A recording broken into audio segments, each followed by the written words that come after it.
جب بھی آپ دعا مانگی اللہ تعالیٰ سے تو اللہ تعالیٰ آپ کو دعا کی توفیق اللہ تعالیٰ دیتے ہیں تو آپ دعا مانگتے ہیں۔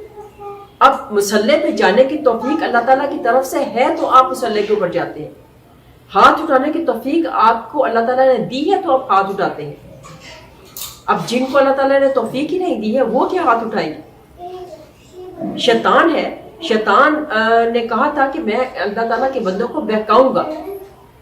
وہاں پر بھی دیکھیے کہ شیطان اللہ تعالیٰ سے بڑا نہیں ہے۔ جو لوگ اللہ تعالیٰ کو، جن کے اوپر اللہ تعالیٰ کی قرض ہے، جن کے اوپر اللہ تعالیٰ کی نظر کرم ہی نہیں ہے، تو وہ اللہ تعالیٰ کی طرف کیا جائیں گے؟ وہ تو سیدھے سیدھے شیطان کے پاس جو ہے نا وہ اس کی گود میں جا کے بیٹھے ہوئے، شیطان کی گود، وہ تو شیطان کے ساتھی ہیں، تو وہ اللہ تعالیٰ کی طرف کیسے جائیں گے؟ کیونکہ اللہ تعالیٰ ان کو پسند ہی نہیں کرتا ہے۔ سیدھی سیدھی کہنے کی بات یہ ہے، جن کو اللہ تعالیٰ پسند کرتا ہے وہ چاہے کیسے بھی ہو، چاہے کچھ بھی ہو، وہ اللہ تعالیٰ کی طرف آتے ہیں۔ تو آپ جو ہے وہ اللہ تعالیٰ سے ہر وقت یہ دعا کرتے رہیں کہ اللہ تعالیٰ مجھے سیدھے راستے پہ چلا، اہدنا الصراط المستقیم، اللہ تعالیٰ مجھے سیدھے راستے پہ چلا۔ اللہ تعالیٰ سے ہر وقت ہدایت مانگتے رہیں، اور یہ بھی آپ کی قسمت میں لکھا ہوا ہوگا کہ آپ نے ہدایت اللہ تعالیٰ سے مانگنی ہے۔ اس کی بھی ناظرین میں بڑی اچھی ایک مثال دیتی ہوں کہ خاص طور سے یہ جو لوگ کہتے ہیں کہ فلاں جگہ پہ میرا رشتہ ہو جائے، فلاں بندے کے ساتھ میرا رشتہ ہو جائے، فلاں میرا رشتہ پسند نہیں ہے، کچھ لوگ آئے ہیں وہ رشتہ انکار کر کے چلے گئے ہیں، اور کچھ لوگوں کے ساتھ آپ کو پتہ ہی نہیں چلا اور آپ کا رشتہ ہو گیا۔ یہ سب چیزیں اللہ تعالیٰ کی طرف سے ریٹن ہے۔ اب ایک یہاں پہ ہماری فیملی فرینڈ ہے، ان کی بیٹی تھی، اس نے جو ہے وہ یہاں سے گریجویشن کیا اور اس کے بعد ہائر اسٹڈیز کے لیے وہ ٹرکی چلی گئی۔ اب ٹرکی جا کے تو اس کی بڑی بہن کی، ابھی دونوں بہنیں میرے خیال، ہاں دونوں بہنیں، 3 بہنیں ہیں وہ، اور دونوں بہنوں کی بھی شادی نہیں ہوئی ہے۔ تیسری سب سے چھوٹی والی بہن ٹرکی چلی گئی وہاں سے وہ ایجوکیشن کے لیے، اور وہاں پہ اس کو کوئی جو ہے نا وہ اس کا کلاس فیلو تھا، اور اس کلاس فیلو نے اس کی خاطر اسلام قبول کیا۔ اسلام قبول کرنے کے بعد ان دونوں کی شادی ہو گئی، اور وہ دونوں بڑی بہنوں کی بھی شادی نہیں ہوئی، چھوٹی بہن کی شادی ہو گئی، اور اس کے ٹرکی جانے سے 2-3 مہینے کے اندر اندر یہ سارا کام ہو گیا۔ اب یہ دیکھیے کہ یہ سب چیزیں ریٹن تھی، اس لڑکی نے ٹرکی جانا تھا، اللہ تعالیٰ نے یہ لکھا ہوا تھا، کیونکہ وہ لڑکا تو وہ نان مسلم بھی تھا اور پاکستان میں بھی نہیں تھا، اور وہ لڑکی کو جانا پڑا ٹرکی، اور وہاں پہ وہ لڑکا ملا، اس نے مسلمان ہونا تھا، اس کے نصیب میں لکھا ہوا تھا کہ وہ مسلمان ہوگا، اس نے کسی نہ کسی لائف میں کسی مقام پہ اسلام قبول کرنا ہے، دین کی طرف آنا ہے، اس نے وہ اسلام قبول کیا، اور اس لڑکی کے ساتھ اس کا رشتہ بندھا ہوا تھا، اور اس نے اس لڑکی کے ساتھ شادی کر لی۔ کچھ چیزوں پہ اللہ تعالیٰ نے انسان کو اختیار دیا ہے، اور وہ اختیار کیا ہے؟ اختیار یہی ہے کہ اللہ تعالیٰ اس کو توفیق عطا کر دیتے ہیں۔ دعا میں مانگ رہی ہوں، میں اللہ تعالیٰ سے دعا مانگ رہی ہوں، میں کہتی ہوں کہ میں اپنی مرضی سے دعا مانگ رہی ہوں، میں اپنی مرضی سے یا نماز کے اوپر جاتی ہوں، لیکن یہ مرضی میری کہاں سے آئی ہے؟ یہ مرضی مجھے اللہ تعالیٰ نے میری مرضی بنائی ہے، یہ اللہ تعالیٰ نے مجھے توفیق دی ہے کہ میں ہاتھ اٹھا سکوں۔ ایک دفعہ ایسا ہوا تھا میرے ساتھ کہ اللہ تعالیٰ نے میرے سے ہاتھ اٹھانے کی طاقت چھین لی تھی، میرا ایکسیڈنٹ ہوا تھا، اور میرا یہ بازو جو ہے وہ ٹوٹ گیا تھا، اور میرا یہ ہاتھ 30 ڈیز تک میرا ہاتھ نم رہا تھا، اور اتنی نمنس آ گئی تھی ہاتھ پہ کے اندر کہ میں ہاتھ کو اپنی انگلی تک اس طرح سے ہلا نہیں سکتی تھی، سب کی سینسیشن ختم ہو گئی تھی میرے ہاتھ سے، اور میں ہاتھ کو دعا کے لیے بھی ایک ہاتھ تو اٹھا سکتی تھی، میں اس طرح سے ہاتھ نہیں اٹھا سکتی تھی۔ تو اس وقت جو بھی میرے آنسو نکلتے تھے وہ اللہ تعالیٰ میرے جانتے ہیں کہ وہ میری روح کے آنسو تھے، میرے خون کے وہ آنسو تھے ایک طرح سے، اور میں اتنی شرمندگی سے، اتنی دل سے رو کے اللہ تعالیٰ سے دعا کرتی تھی کہ اللہ تعالیٰ مجھ سے یہ توفیق نہ چھیننا کہ میں ہاتھ نہ اٹھا سکوں، مجھ سے ہاتھ اٹھانے کی توفیق نہ چھین لینا اللہ پاک۔ پتہ نہیں کہاں پہ مسٹیک ہوئی تھی، میرے سے کیا ہوا تھا کہ اللہ تعالیٰ نے جو مجھے یہ والی سزا دی کہ میرے ہاتھ اٹھانے کی توفیق اللہ نے چھین لی تھی۔ تو اب جب بھی آپ دعا کرتے ہیں، اللہ تعالیٰ کے سامنے جھکتے ہیں، تو یہ مت سمجھے کہ یہ آپ اپنی مرضی سے کر رہے ہیں، یہ سب توفیق اللہ تعالیٰ کی طرف سے ہے۔ ہمیں اللہ تعالیٰ نے یہ سب کچھ ہمارے نصیب پہ آلریڈی ریٹن ہے کہ ہم نے کیا کرنا ہے، کیا نہیں کرنا۔ اب اگلے لمحے کیا ہوگا میرے ساتھ مجھے نہیں پتا، لیکن غیب کا علم اللہ تعالیٰ جانتے ہیں، اللہ تعالیٰ کو سب پتا ہے کہ میں نے اگلے لمحے میں کیا کرنا ہے، کیا نہیں ہونا، کیا نہیں ہوگا، کیا ہوگا میرے ساتھ۔ تو اس لیے آپ اللہ تعالیٰ کی ذات کے اوپر مکمل یقین کے ساتھ کوئی بھی کام آپ کرتے ہیں تو یقین کامل کے ساتھ کریں، اور اس یقین کے ساتھ کریں کہ آپ نے دعا قبول کروانی ہے،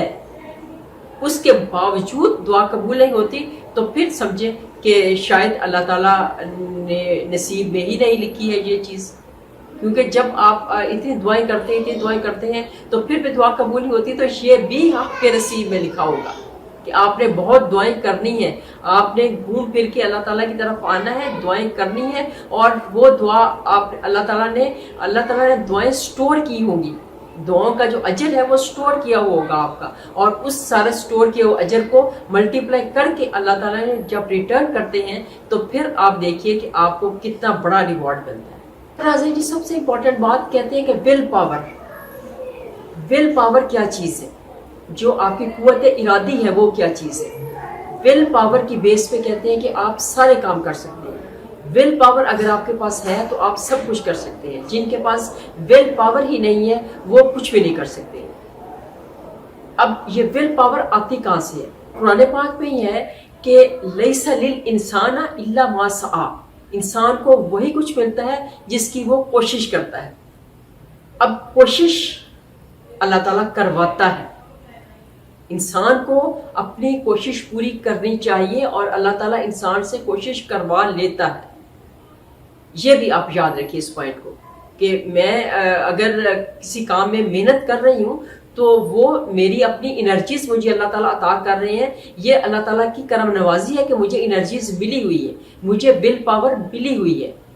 اب میں ول پاور اپنی مرضی سے نہیں بنا رہی ہوں، ول پاور اللہ تعالیٰ مجھے عطا کرتے ہیں تو میرے پاس ول پاور آئی ہے اور میں سارے کام کر سکتی ہوں۔ اب کہتے ہیں کہ فلاں بندہ وہ اپنی ول پاور کے اوپر سارے کام کرتا ہے، جیسے کہتے ہیں کہ اگر آپ کے اندر انرجیز ختم ہو گئی ہیں، آپ کے اندر انرجی ہی نہیں ہے اور آپ کے اندر پاور ہی نہیں ہے تو آپ کیا کوئی کام کریں گے؟ کوئی بندہ دریا میں ڈوب رہا ہے اور وہ جلدی جلدی ہاتھ مارے گا تو وہ ڈیفینیٹلی کہیں کنارے پہ لگ جائے گا، لیکن اگر وہ ہاتھ ہی نہیں مارے گا، ہاتھ پیر ہلائے گا ہی نہیں تو وہ کنارے پہ کیسے لگے گا؟ ایک تو یہ پوائنٹ ہے۔ دوسرا گروپ کہتا ہے کہ اگر آپ کی زندگی ہے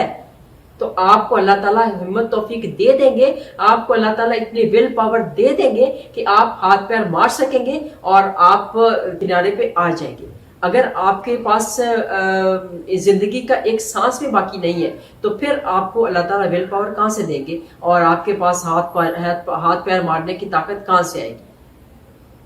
دوسرا گروپ کا یہ نظریہ ہے۔ تو اس لیے دونوں چیزیں ہی ٹھیک ہیں، لیکن جو ڈومیننٹ چیز ہے وہ یہی ہے کہ اللہ تعالیٰ توفیق دیتے ہیں کسی کام کی تو بندہ کام کرتا ہے، لیکن جس بندے سے اللہ تعالیٰ ناراض ہو جاتا ہے، یہ بات یاد رکھیے، کچھ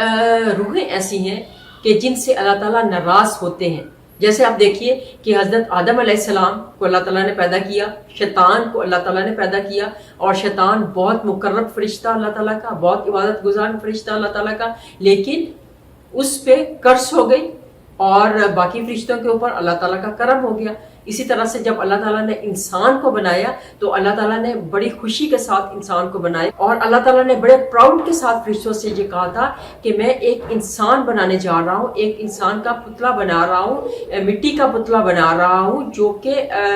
میری عبادت کرے گا، وہ دنیا داری بھی کام کرے گا اور میری عبادت بھی کرے گا۔ تو جو شیطان ہے وہ اس چیز پہ ناراض ہو گیا کہ اللہ تعالیٰ مٹی سے بنا رہے ہیں، گارے سے بنا رہے ہیں کسی انسان کو، اور اس کو ہمارے اوپر فوقیت دے رہے ہیں جو آگ سے بنے ہیں۔ ہم تو بہت عظیم لوگ ہیں، ہم تو بہت بڑے ہیں، ہم تو آگ سے بنے ہیں، اور وہ مٹی گارے سے جو بنا ہوا ہوگا، کھنکتی مٹی سے جو بنایا ہوگا اللہ تعالیٰ، وہ ہمارے اوپر فوقیت ہوگی اس کو۔ تو باقی فرشتے جو تھے انہوں نے اللہ تعالیٰ کی بات مان لی، انہوں نے کہا کہ ٹھیک ہے، اللہ تعالیٰ جو کہتے ہیں وہ بالکل 100% صحیح ہوگا، لیکن شیطان نے اللہ تعالیٰ کی یہ بات نہیں مانی، شیطان مردود ہو گیا، کیونکہ اس کے نصیب پہ یہ لکھا ہوا تھا کہ اس نے مردود ہونا ہے، کیونکہ اللہ تعالیٰ نے ہر بندے کو نیکی اور برائی میں ڈفرنس بتانا تھا، کیونکہ اللہ تعالیٰ نے اللہ تعالیٰ نے جو انسان بنایا تھا، اللہ تعالیٰ نے جس انسان کو اشرف المخلوقات بنایا تھا، اس کو اللہ تعالیٰ نے سیدھا اور الٹا راستہ دکھانا تھا، کیونکہ جب ایک چیز آپ کے سامنے پڑی ہوتی ہے تو وہ صرف ایک چیز، ہر چیز اچھا ہی اچھا ہے، اس میں کہیں میں بھی آپ کے پاس کوئی ڈسٹنکشن نہیں آپ کر سکتے۔ جب آپ کے پاس دو چیزیں ہوتی ہیں، ایک اچھی چیز ایک بری چیز، ایک اندھیرا ہے ایک روشنی ہے، لائٹ ہے، تو پھر آپ ڈسٹنکشن کر سکتے ہیں کہ یہ اندھیرا ہے اور یہ لائٹ ہے۔ جو بندہ پیدائشی اندھا ہے اس کو تو نہیں پتا کہ لائٹ کیا چیز ہے، اس کے لیے تو ہر چیز اندھیرا ہی اندھیرا ہے، اور جو بندہ لائٹ کو دیکھنے کے بعد اندھا ہوتا ہے اس کو پتا چلتا ہے کہ اب اندھیرا کیا چیز ہے اور اب لائٹ کیا چیز ہے۔ تو اس لیے جو چیز بالکل لائٹ ہی لائٹ ہے، جو چیز خیر ہی خیر ہے، خیر ہی خیر ہے، اس میں تو آپ کے پاس کوئی آپشن ہی نہیں ہے، آپ کو تو خیر میں جانا ہے۔ جہاں پر آپ کے پاس اچھائی بھی ہے، جہاں پہ آپ کے پاس برائی بھی ہے، وہاں پر آپ کو آپشن دیا جاتا ہے کہ آپ نے کس راستے کی طرف جانا ہے۔ تو یہ چیز پھر آتی ہے آپ کے پاس کہ جہاں پہ انسان کے پاس آپشن ہے، اور اس آپشن میں بھی آپ کا، وہ کہتے ہیں کہ کسی نے کہا تھا کہ انسان کے پاس اتنی ہی آپشن ہے کہ جیسے گھوڑے نے چلنا ہے لیکن اس کی لگامیں، جو کوچوان ہے، جو گھوڑا چلانے والا ہے، اس کی لگامیں کوچوان کے پاس ہے، گھوڑا اپنی مرضی سے چل رہا ہے، وہ ٹک ٹک ٹک ٹک وہ اپنی مرضی سے چل رہا ہے، آگے آگے بڑھ رہا ہے، لیکن جس وقت کوچوان کا دل کرے گا وہ اس کی لگام کھینچ لے گا اور گھوڑا رک جائے گا۔ تو یہی چیز ہے کہ ہماری لگامیں بھی اللہ تعالیٰ کے پاس ہے۔ تو اس لیے آپ کوشش کریں کہ ہر وقت اللہ تعالیٰ سے ہدایت مانگتے رہیں، اللہ تعالیٰ سے ہدایت مانگتے رہیں، اور یہ بھی اللہ تعالیٰ کی توفیق ہی ہوگی کہ آپ اللہ تعالیٰ سے ہدایت مانگ رہے ہیں۔ تو ناظرین، یہ بہت لمبا ٹاپک ہے، اس کے اوپر کہتے ہیں کہ کچھ ٹاپکس اس طرح کے ہوتے ہیں کہ ان کے اوپر اکیلے بات کرنا، اکیلے بولنا تھوڑا سا مشکل ہوتا ہے۔ تو اس لیے میں آپ لوگوں کو سب کو انوائٹ کرتی ہوں کہ آپ لوگ اپنے اپنے نظریات کمنٹس میں پیش کریں، اپنے جو آپ کے ویوز ہیں جو اپنے کمنٹس میں مجھے بتائیں، اور پھر ایک اور انہی کمنٹس کی بیس پہ میں ایک اور ویڈیو انشاءاللہ پھر دوبارہ سے بناؤں گی کہ آپ لوگوں کی کیا رائے ہے، اور میں نے جو اپنی تھوڑی سی جو میری رائے تھی وہ میں نے آپ کو بتا دی۔ تو اسی کے ساتھ اجازت چاہوں گی۔ جزاک اللہ خیر، اللہ حافظ۔